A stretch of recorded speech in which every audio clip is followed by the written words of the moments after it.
Hey, Commanders fans, tune in because we've got some very important information coming, and you need to know everything.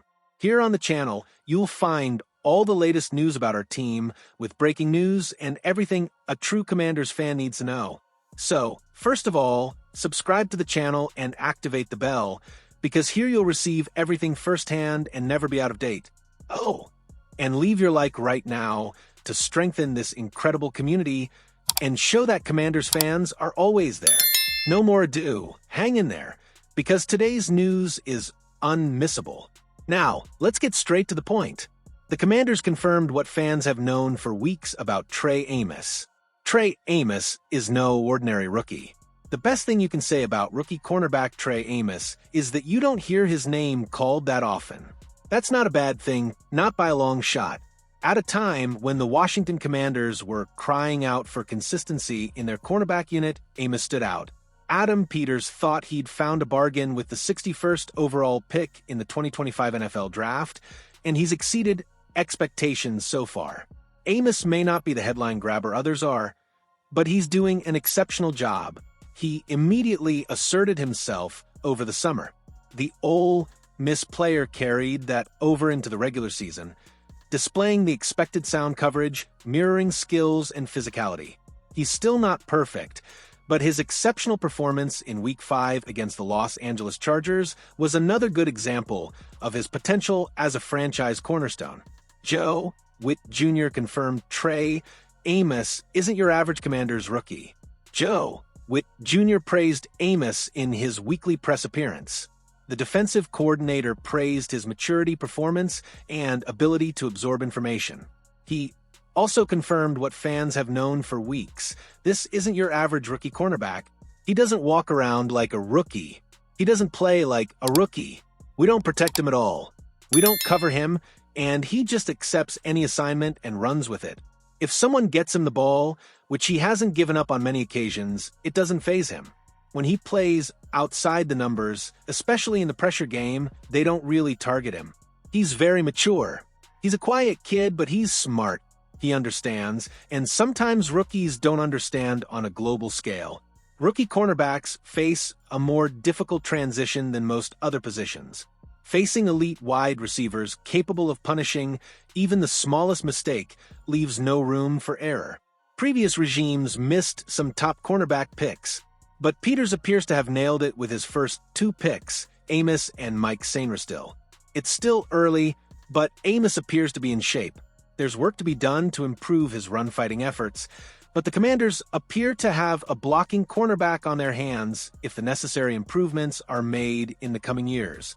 If the others hold up their end of the bargain, Washington's secondary will be one to watch as the campaign progresses. Amos arrived in the NFL with a chip on his shoulder.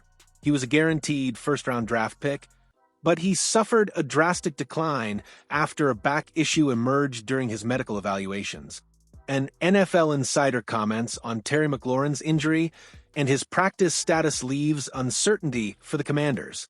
The Washington Commanders are preparing for Monday night's matchup against the Chicago Bears, but there are still questions about certain injuries. The obvious headline for the anticipated rematch is whether the Commanders will finally have All-Pro wide receiver Terry McLaurin back from his injury. Quarterback Jaden Daniels has recovered from his own injury, and the offense is starting to click, but it needs McLaurin back. An NFL insider gave his opinion on McLaurin's injury, and his practice status for Thursday confirms everything he said. Terry McLaurin's status is in doubt. NFL insider Ian Rappaport said Thursday morning that McLaurin didn't look good for Monday night's game against the Bears, even with the extra day of rest. McLaurin suffered a hip flexor/quadriceps injury against the Raiders and hasn't practiced since. Rappaport continued, McLaurin doesn't look good after the injury report was released.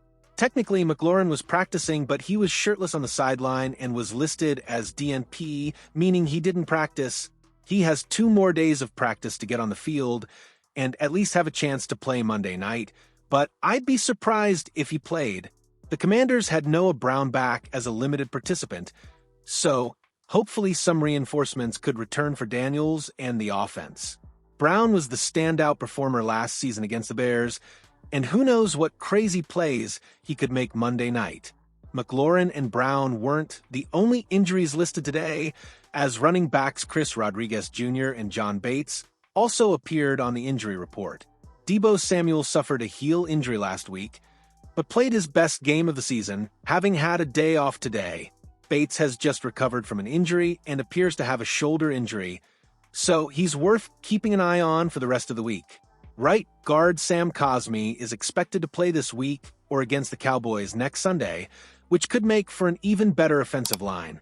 The team practices on Friday and Saturday, and the big question is whether McLaurin will participate on either day. The former Cowboys RB quietly entered the trade deadline sweepstakes out of nowhere. The Dallas Cowboys have one of the most prolific rushing attacks in football. Signed for just $3 million in March, Javonte Williams has undergone a revitalization in Dallas. He enters Week 6 third in the NFL with 447 rushing yards and first with 133 rushing yards above expected. Simply put, the Cowboys have their best rushing game since Ezekiel Elliott and Tony Pollard formed one of the most lethal rushing committees on any team, and there are no signs of that slowing down.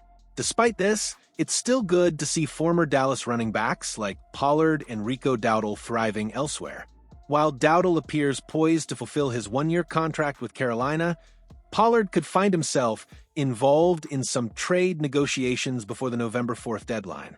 Former Cowboys RB Tony Pollard may be on the move before the NFL trade deadline. Sports Illustrated writer Matt Verderame recently brainstormed a trade every NFL team should make before the deadline.